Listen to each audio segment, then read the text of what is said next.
Good afternoon students. देखो ਅਸੀਂ एक हाइब्रिडाइजेशन कल डिफाइन की सी that is SP hybridization. No ਅੱਜ सैकेंड हाइब्रिडाइजेशन रिप्रजेंट कर लगे इट इज SP2 हाइब्रिडाइजेशन और ਉਹਦੇ अकॉर्डिंगली स्ट्रक्चर एक्सप्लेन करनी। तो देखो जिस तरह ना इंडीकेट करता पाया भी SP2 भी इस हाइब्रिडाइजेशन ਦੇ ਵਿੱਚ ਕੀ ਹੈਗਾ 1s and 2p orbitals participate in hybridization।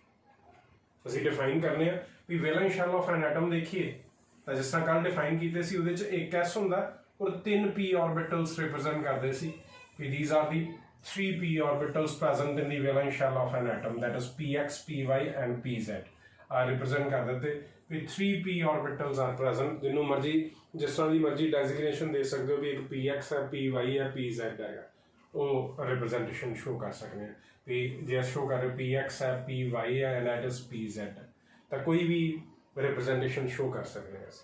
तो डिफाइन करते पे भी इस बार एक s और 2p ऑर्बिटल्स मैं शो कर रहा भी 1s and 2p orbitals they are participating in hybridization. तो किहड़ी हाइब्रिडाइजेशन बनी sp2 और जिहड़ा तीसरा सी एक p ऑर्बिटल रह गया वो की रह जाएगा इट विल बी अनहाइब्रिडाइज्ड। ठीक है, इत्थे मैं एक्स वाई जैड नहीं रिप्रेजेंट कर रहा भी जिहड़ा मर्जी हो सकता it may be X Y Z जो भी तुसीं लैंदे पे हो जो असीं कॉन्फिगरेशन लिखांगे उहदे अकॉर्डिंगली शो कर देंगे भी overall it is px py pz वो रिप्रेजेंट कर सकते हैं।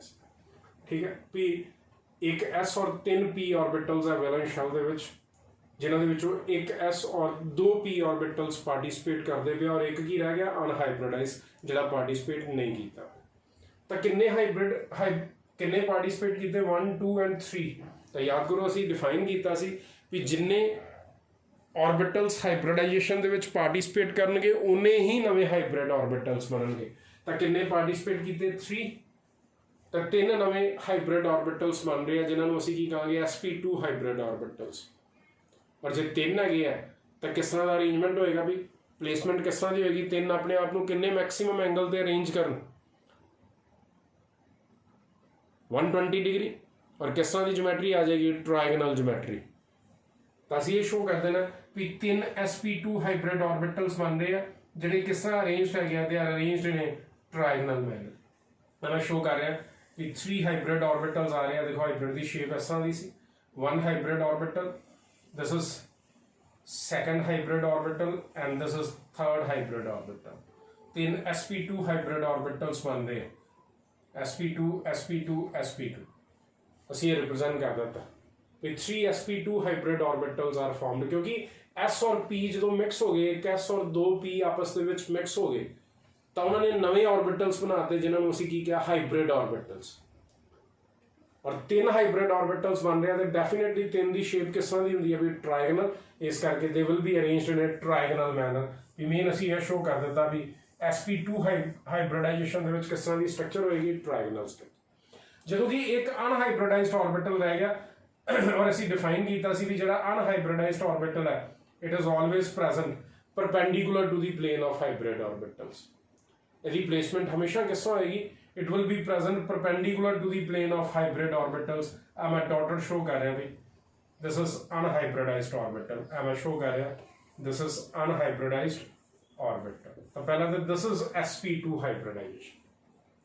ਅਸੀਂ डिफाइन ही इस तरह करना है in this hybridisation 1s and 2p orbitals participate in hybridization forming 3 hybrid orbitals जिन्होंने ਅਸੀਂ ਕੀ कह रहे हैं sp2 हाइब्रिड ऑर्बिटल्स ਜਿਹੜੇ किस तरह अरेंज्ड होंगे they are arranged in a trigonal manner at an angle of 120 degree.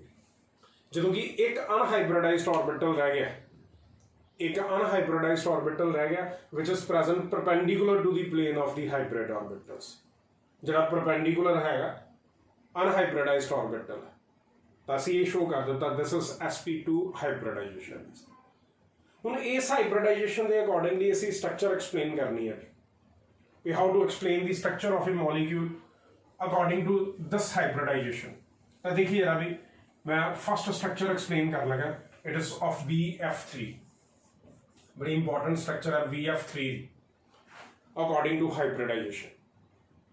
तो देखिए बोरॉन सेंट्रल एटम बोरॉन अभी एटॉमिक नंबर की है 5 it is 1s2 2s2 and 2p1, 2s2 2p1 ਨੂੰ ਮੈਂ ਲਿਖ ਰਿਹਾ ਐਕਸਪੈਂਡ ਕਰਕੇ, ਇਟ ਇਜ਼ 2s2 2p1।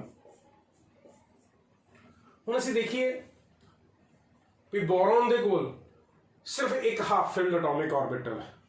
ਜਦੋਂ ਬੋਰੋਨ ਦੀ ਕਨਫੀਗਰੇਸ਼ਨ ਦੇਖੀ ਤੇ ਸਿਰਫ ਇੱਕ ਹਾਫ ਫਿਲਡ ਐਟੋਮਿਕ ਆਰਬਿਟਲ ਹੈ, ਜਦੋਂ ਕਿ ਉਹਨੇ ਕੰਬਾਈਨ ਕਿੰਨੇ ਦੇ ਨਾਲ ਕਰਨਾ, 3 ਫਲੋਰੀਨ ਐਟਮਸ ਦੇ ਨਾਲ।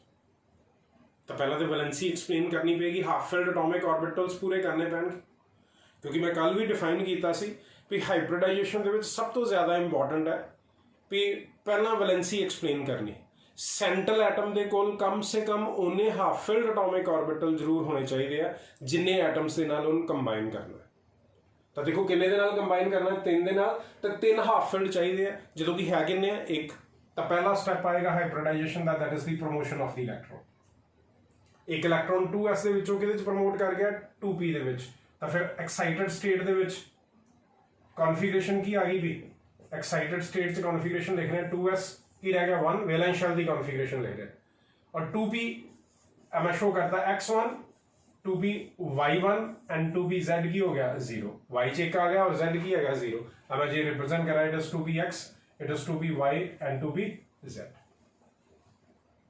ठीक है, तो ਹੁਣ ਅਸੀਂ ਇਹ ਸ਼ੋ ਕਰ ਦਿੱਤਾ ਵੀ ਹੁਣ ਦੇਖੋ 3 ਹਾਫ ਫਿਲਡ ਐਟੋਮਿਕ ਆਰਬਿਟਲਸ ਪੂਰੇ ਹੋ ਗਏ ਔਰ 3 ਦੇ ਨਾਲ ਹੀ ਕੰਬਾਈਨ ਕਰ।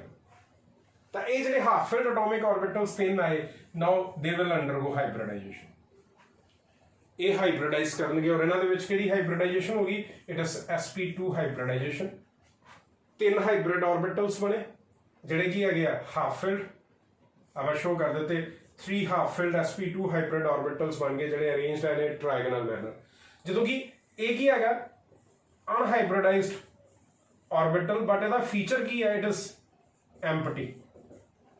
ਮੈਂ ਕਿਹਾ ਸੀ ਜੇ ਅਨਹਾਈਬ੍ਰਿਡਾਈਜ਼ਡ ਐਮਪਟੀ ਹੈ ਤਾਂ ਉਹਦੀ ਕੋਈ ਸਿਗਨੀਫੀਕੈਂਸ ਨਹੀਂ ਹੈਗੀ, ਕਿਉਂਕਿ ਉਹ ਹੋਇਆ ਨਾ ਹੋਇਆ ਇੱਕ ਬਰਾਬਰ। ਅਨਹਾਈਬ੍ਰਿਡਾਈਜ਼ਡ ਆਰਬਿਟਲਸ ਉਦੋਂ ਇੰਪੋਰਟੈਂਟ ਹੈ ਜਦੋਂ ਉਹ ਹਾਫ ਫਿਲਡ ਹੈਗੇ, ਤਾਂ ਐਮਪਟੀ ਹੋਣ ਦੇ ਕਾਰਨ ਇਹਦੀ ਕੋਈ ਇੰਪੋਰਟੈਂਸ ਨਹੀਂ ਹੈਗੀ। ਆ ਦੇਖੋ ਮੈਂ ਇਹਨੂੰ ਮਿਟਾਤਾ ਇੱਥੋਂ ਵੀ ਅਸੀਂ ਇਹਨੂੰ ਡਰਾ ਹੀ ਨਹੀਂ ਕਰਨਾ। ਜੇ ਅਨਹਾਈਬ੍ਰਿਡਾਈਜ਼ਡ ਆਰਬਿਟਲ ਐਮਪਟੀ ਆਉਂਦਾ ਪਿਆ ਤੇ ਅਸੀਂ ਇਹਨੂੰ ਡਰਾ ਹੀ ਨਹੀਂ ਕਰਾਂਗੇ। ਤਾਂ ਸਾਡੇ ਕੋਲ ਸਿੰਪਲੀ 3 sp2 ਹਾਈਬ੍ਰਿਡ ਆਰਬਿਟਲਸ ਬਣੇ ਜਿਹੜੇ ਕਿਸ ਤਰ੍ਹਾਂ ਅਰੇਂਜਡ ਹੈਗੇ ਆ ਟ੍ਰਾਇਗੋਨਲ ਮੈਨਰ ਦੇ ਵਿੱਚ, ਉਹ ਸ਼ੋ ਕਰ ਦਿੰਦੇ। ਹੁਣ ਇਹਨਾਂ ਹਾਈਬ੍ਰਿਡ ਆਰਬਿਟਲਸ ਨੇ ਓਵਰਲੈਪ ਕਰਨਾ ਵੀ ਕਿਹਦੇ ਨਾਲ, ਫਲੋਰੀਨ ਦੇ ਹਾਫ ਫਿਲਡ ਐਟੋਮਿਕ ਆਰਬਿਟਲ ਦੇ ਨਾਲ।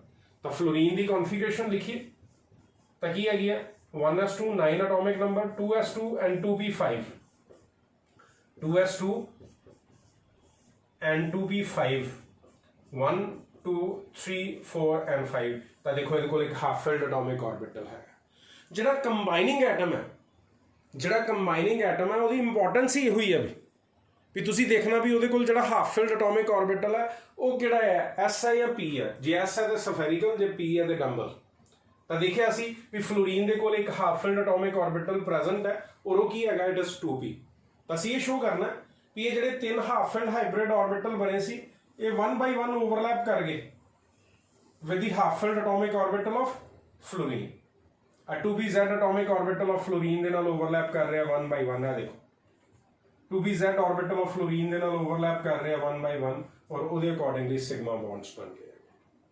ਤੇ ਦਿਸ ਇਜ਼ ਦੀ ਮੀਨਿੰਗ ਕਿ ਕਿਸ ਤਰ੍ਹਾਂ ਅਸੀਂ ਓਵਰਲੈਪਿੰਗ ਸ਼ੋ ਕਰ ਰਹੇ ਹਾਂ ਵੀ ਬੋਰੋਨ ਸੈਂਟਰ 'ਚ ਪ੍ਰੈਜ਼ੈਂਟ ਹੈ ਔਰ 3 ਫਲੋਰੀਨ ਐਟਮਸ ਜਿਹੜੇ ਹੈਗੇ ਆ ਦੇ are arranged in a trigonal manner at an angle of 120 degrees। और शेप किस तरह दी आ गई, it will be trigonal shape. Shape किस तरह दी आ गई, it will be trigonal shape. This is sp2 hybridisation.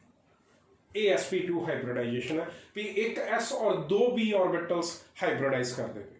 देखो हाइब्रिडाइजेशन के ਜਿਹੜੇ ਮੇਨ ਪੁਆਇੰਟ ਸੀ ਵੀ ਸਭ ਤੋਂ ਪਹਿਲਾ ਪੁਆਇੰਟ ਕੀ ਸੀ, ਵੈਲੈਂਸੀ ਐਕਸਪਲੇਨ ਕਰਨੀ। ਅਸੀਂ ਬੋਰੋਨ ਦੀ ਕਨਫੀਗਰੇਸ਼ਨ ਲਿਖੀ ਤਾਂ ਇੱਕ ਹਾਫ ਫਿਲਡ ਐਟੋਮਿਕ ਆਰਬਿਟਲ ਆ ਰਿਹਾ ਸੀ, ਬਟ ਕੰਬਾਈਨ ਕਿੰਨੇ ਦੇ ਨਾਲ ਕਰਨਾ ਸੀ, 3 ਦੇ ਨਾਲ। ਤਾਂ ਉਹ ਹਾਫ ਫਿਲਡ ਐਟੋਮਿਕ ਆਰਬਿਟਲ ਪੂਰੇ ਕਰਨ ਦੇ ਲਈ ਅਸੀਂ ਇੱਕ ਇਲੈਕਟ੍ਰੋਨ ਦੀ ਕੀ ਕਰ ਦਿੱਤੀ, ਪ੍ਰਮੋਸ਼ਨ ਕਰ ਦਿੱਤੀ। ਇੱਕ ਇਲੈਕਟ੍ਰੋਨ ਦੀ ਪ੍ਰਮੋਸ਼ਨ ਕਰ ਦਿੱਤੀ ਔਰ ਹਾਫ ਫਿਲਡ ਕਿੰਨੇ ਹੋ ਗਏ, 3 ਪੂਰੇ ਹੋ ਗਏ। ਹੁਣ ਇਹ ਤਿੰਨੋਂ ਹਾਫ ਫਿਲਡ ਐਟੋਮਿਕ ਆਰਬਿਟਲਸ ਕੀ ਕਰ ਰਹੇ, ਆਪਣੀਆਂ એનર્ਜੀਜ਼ ਇੰਟਰਮਿਕਸ ਕਰਕੇ ਰੀਡਿਸਟ੍ਰੀਬਿਊਟ ਕਰ ਰਹੇ, मतलब ਹਾਈਬ੍ਰਿਡਾਈਜੇਸ਼ਨ ਹੋ ਰਹੀ। ਪਾਰਟਿਸਿਪੇਟ ਕੌਣ ਕੀਤਾ, ਇੱਕ s और 2 p, ਇਸ ਕਰਕੇ ਕਿਹੜੀ ਹਾਈਬ੍ਰਿਡਾਈਜੇਸ਼ਨ ਹੋ ਗਈ, sp2। 3 ਹਾਈਬ੍ਰਿਡ ਆਰਬਿਟਲਸ ਬਣੇ ਹਾਫ ਫਿਲਡ ਜਿਹੜੇ ਕਿਸ ਤਰ੍ਹਾਂ ਅਰੇਂਜਡ ਹੈ, ਟ੍ਰਾਇਗੋਨਲ ਮੈਨਰ ਦੇ ਵਿੱਚ। ਅਨਹਾਈਬ੍ਰਿਡਾਈਜ਼ਡ ਆਰਬਿਟਲ ਐਮਪਟੀ ਆ, ਹੋਇਆ ਨਾ ਹੋਇਆ ਇੱਕ ਬਰਾਬਰ। और ਕੰਬਾਈਨ ਕਿਹਦੇ ਨਾਲ ਕਰਨਾ, ਫਲੋਰੀਨ ਦੇ ਨਾਲ। ਤਾਂ ਕੰਬਾਈਨਿੰਗ ਐਟਮ ਦਾ ਤੇ ਅਸੀਂ simply half filled atomic orbital ਦੇਖਣਾ ਵੀ ਫਲੋਰੀਨ ਦੇ ਕੋਲ ਇੱਕ ਹਾਫ ਫਿਲਡ ਐਟੋਮਿਕ ਆਰਬਿਟਲ ਹੈ 2p। ਤਾਂ ਅਸੀਂ ਇਹ ਸ਼ੋ ਕਰ ਦਿੱਤਾ ਵੀ each of the 3 half filled hybrid orbital of boron they get overlapped with half filled 2pz orbital of fluorine। ਇਹ ਵੀ ਕੀ ਹੈ 2pz, ਇਹ ਵੀ ਕੀ ਹੈ 2pz, ਇਹ ਵੀ ਕੀ ਹੈ 2pz, ਤਿੰਨੋਂ ਫਲੋਰੀਨ ਦਾ ਇੱਕ ਇੱਕ ਕਰਕੇ ਓਵਰਲੈਪ ਕਰ ਗਿਆ ਔਰ ਕੀ ਬਣ ਗਏ ਸਿਗਮਾ ਬੌਂਡਸ। ਵੀ ਦਿਸ ਵਾਸ sp2 ਹਾਈਬ੍ਰਿਡਾਈਜੇਸ਼ਨ। ਹੁਣ ਇੱਥੇ ਜੇ bf3 ਦੀ ਥਾਂ ਤੇ bh3 ਹੁੰਦਾ, ਜੇ bh3 ਹੁੰਦਾ ਤਾਂ ਓਵਰਲੈਪਿੰਗ ਕਿਹਦੇ ਨਾਲ ਹੋਣੀ ਸੀ, ਹਾਈਡਰੋਜਨ ਦੇ 1s ਆਰਬਿਟਲ ਦੇ ਨਾਲ। ਬਸ डिफरेंस ਕੀ ਹੈ, ਜਿੱਥੇ ਡੰਬਲ ਸ਼ੇਪਡ ਬਣਾਏ ਸੀ ਉੱਥੇ ਕੀ ਆ ਜਾਣਾ ਸੀ, ਸਫੈਰਿਕਲ। ਵੀ ਜੇ ਤੁਹਾਨੂੰ ਆ ਜਾਂਦਾ ਵੀ explain the structure of BH3 by hybridisation, ਤਾਂ ਸਟਰਕਚਰ ਸਾਰੀ ਦੀ ਸਾਰੀ ਸੇਮ ਹੀ ਰਹਿਣੀ ਹੈ, it will be the same structure. Bus difference ਕੀ ਹੋਣਾ ਸੀ ਵੀ ਜਿੱਥੇ ਤੁਸੀਂ ਡੰਬਲ ਸ਼ੇਪਡ ਆਰਬਿਟਲਸ ਬਣਾਏ ਸੀ ਉੱਥੇ ਕੀ ਬਣਾਉਣਾ ਸੀ, ਸਫੈਰਿਕਲ ਆਰਬਿਟਲਸ। ਇਹ डिफरेंस ਆਣਾ ਸੀ, ਬਾਕੀ ਸਾਰਾ ਕੁਝ ਕੀ ਰਹੇਗਾ ਸੇਮ, ਕਿਉਂਕਿ BH3 ਦੇ ਵਿੱਚ ਕੰਬਾਈਨਿੰਗ ਐਟਮ ਕੌਣ ਹੈ, ਹਾਈਡਰੋਜਨ। ਜਦੋਂ ਹਾਈਡਰੋਜਨ ਦੀ ਕਨਫੀਗਰੇਸ਼ਨ ਲਿਖੀ ਤੇ ਕੀ ਬਣ ਰਹੀ ਹੈ, ਇਟ ਇਜ਼ 1s1 ਔਰ 1s1 ਮੀਨਸ s ਆਰਬਿਟਲ ਆਇਆ, ਸਫੈਰਿਕਲ ਆਰਬਿਟਲ ਆਇਆ, ਜਿਹਦੇ ਕਰਸਪੋਂਡਿੰਗਲੀ ਅਸੀਂ ਇਹ ਸ਼ੋ ਕਰਾਂਗੇ ਵੀ ਸਫੈਰਿਕਲ ਆਰਬਿਟਲਸ ਦੇ ਨਾਲ ਓਵਰਲੈਪਿੰਗ ਹੋਏ। ਤਾਂ ਇਸ ਵੀ sp2 ਹਾਈਬ੍ਰਿਡਾਈਜੇਸ਼ਨ ਕੀ ਹੈਗੀ ਹੈ ਉਹ ਅਸੀਂ ਰਿਪਰੈਜ਼ੈਂਟ ਕਰ ਦਿੱਤਾ। ਨਾਓ ਨੈਕਸਟ ਇਜ਼ sp3 ਹਾਈਬ੍ਰਿਡਾਈਜੇਸ਼ਨ। ਅਸੀਂ ਰਿਪਰੈਜ਼ੈਂਟ ਕਰਨਾ sp3 hybridization, it is sp3 hybridization। ਤਾਂ ਹੁਣ ਦੇਖੋ ਕੀ ਹੈਗਾ, ਜਿਸ ਤਰ੍ਹਾਂ ਨਾਂ ਇੰਡੀਕੇਟ ਕਰਦਾ ਪਿਆ ਇੱਕ s ਔਰ ਤਿੰਨੋਂ ਦੇ ਤਿੰਨੋਂ p, ਵੈਲੈਂਸ ਸ਼ੈਲ ਦੇ ਵਿੱਚ ਇੱਕ s ਆਰਬਿਟਲ ਹੈ ਔਰ p ਮੈਂ ਤਿੰਨੋਂ ਹੀ ਇਕੱਠੇ ਰਿਪਰੈਜ਼ੈਂਟ ਕਰ ਰਿਹਾ ਵੀ ਤਿੰਨੋਂ ਦੇ ਤਿੰਨੋਂ p ਆਰਬਿਟਲਸ that is px, py and pz they are participating, ਇਕੱਠੇ ਸ਼ੋ ਕਰ ਦਿੰਦੇ ਵੀ ਜਾਂ ਅਲੱਗ-ਅਲੱਗ ਕਰਨੇ ਤੇ ਅਸੀਂ ਇਹ ਸ਼ੋ ਚਲੋ ਅਲੱਗ ਹੀ ਕਰ ਦਿੰਦੇ ਵੀ 3p ਆਰਬਿਟਲਸ ਪ੍ਰੈਜ਼ੈਂਟ ਹੈ ਗਿਆ ਕਿਸੇ ਦੇ ਵੈਲੈਂਸ ਸ਼ੈਲ ਦੇ ਵਿੱਚ, ਇੱਕ s ਹੋ ਗਿਆ ਔਰ 3p ਹੋ ਗਿਆ, ਇਸ ਵਾਰ ਤਿੰਨੋਂ ਦੇ ਤਿੰਨੋਂ ਪਾਰਟਿਸਿਪੇਟ ਕਰਦੇ ਪਏ ਆ ਔਰ ਕਿਹੜੀ ਹਾਈਬ੍ਰਿਡਾਈਜੇਸ਼ਨ ਆ ਗਈ, sp3 ਹਾਈਬ੍ਰਿਡਾਈਜੇਸ਼ਨ। ਮੈਂ ਸ਼ੋ ਕਰ ਰਿਹਾ ps ਹਾਈਬ੍ਰਿਡਾਈਜੇਸ਼ਨ ਦੇ ਵਿੱਚ 1s and all the 3p orbitals present in the valence shell of an atom participate in hybridization। ਤਾਂ ਕਿੰਨੇ ਪਾਰਟਿਸਿਪੇਟ ਕੀਤੇ ਟੋਟਲ ਵੀ 1 2 3 and 4, ਚਾਰੋਂ ਦੇ ਚਾਰੋਂ ਪਾਰਟਿਸਿਪੇਟ ਕੀਤੇ। ਤਾਂ ਨਵੇਂ ਕਿੰਨੇ ਬਣਨਗੇ, 4 ਹੀ ਬਣਨਗੇ, ਕਿਉਂਕਿ ਜਿੰਨੇ ਪਾਰਟਿਸਿਪੇਟ ਕਰਨਗੇ ਉਨੇ ਹੀ ਨਵੇਂ ਹਾਈਬ੍ਰਿਡ ਆਰਬਿਟਲਸ ਬਣਨੇ। ਤਾਂ ਅਸੀਂ ਸ਼ੋ ਕਰ ਦਿੱਤਾ ਵੀ 4 ਨਵੇਂ ਹਾਈਬ੍ਰਿਡ ਆਰਬਿਟਲਸ ਬਣਨਗੇ ਔਰ ਜੇ 4 ਬਣਨਗੇ ਤੇ 4 ਵਾਲੇ ਦੀ ਸ਼ੇਪ ਕਿਹੜੀ ਹੁੰਦੀ ਸੀ ਵੀ, ਟੈਟਰਾਹੈਡਰਲ। ਇਸ ਕਰਕੇ sp3 ਹਾਈਬ੍ਰਿਡਾਈਜੇਸ਼ਨ ਦੇ ਵਿੱਚ ਸਟਰਕਚਰ ਹਮੇਸ਼ਾ ਕਿਹੜੀ ਹੋਏਗੀ, ਟੈਟਰਾਹੈਡਰਲ ਸਟਰਕਚਰ। ਤਾਂ ਅਸੀਂ ਇਹ ਰਿਪਰੈਜ਼ੈਂਟ ਕਰਾਂਗੇ ਵੀ ਆ ਸ਼ੋ ਕਰ ਦਿੱਤਾ ਵੀ 4 ਆਰਬਿਟਲਸ ਬਣ ਰਹੇ, 4 ਹਾਈਬ੍ਰਿਡ ਆਰਬਿਟਲਸ ਬਣਦੇ ਪਏ ਜਿਹੜੇ ਕਿਸ ਤਰ੍ਹਾਂ ਅਰੇਂਜਡ ਹੈਗੇ, ਇੱਕ ਹਾਈਬ੍ਰਿਡ ਆਰਬਿਟਲ, ਆ ਦੂਸਰਾ hybrid orbital, this is third one and this is fourth one। 4 hybrid orbital ਆ ਕਿਸ ਤਰ੍ਹਾਂ ਅਰੇਂਜਡ ਹੈਗੇ, ਟੈਟਰਾਹੈਡਰਲ ਮੈਨਰ ਦੇ ਵਿੱਚ at an angle of 109 degree 28 minutes। ਔਰ ਸਟਰਕਚਰ ਕਿਸ ਤਰ੍ਹਾਂ ਦੀ ਹੋਏਗੀ, it will be tetrahedral structure। मतलब हाइब्रिडाइजेशन स्ट्रक्चर एक्सप्लेन कर दी गई है। जे sp हाइब्रिडाइजेशन है तो लीनियर स्ट्रक्चर, जे sp2 आ रही है तो ट्रायगोनल स्ट्रक्चर, जे sp3 आ रही है तो टेट्राहेड्रल स्ट्रक्चर। ਅਸੀਂ डिफाइन किया भी एक s और 3p ऑर्बिटल्स पार्टिसिपेट करते पे, टोटल किन्ने पार्टिसिपेट किए 4, तो 4 वाले की शेप किस तरह की होंगी सी, टैट्राहेड्रल। इस करके असी की शो कर दिता भी sp3 हाइब्रिडाइजेशन के अकॉर्डिंगली स्ट्रक्चर किस तरह की होएगी, it will be a tetrahedral structure.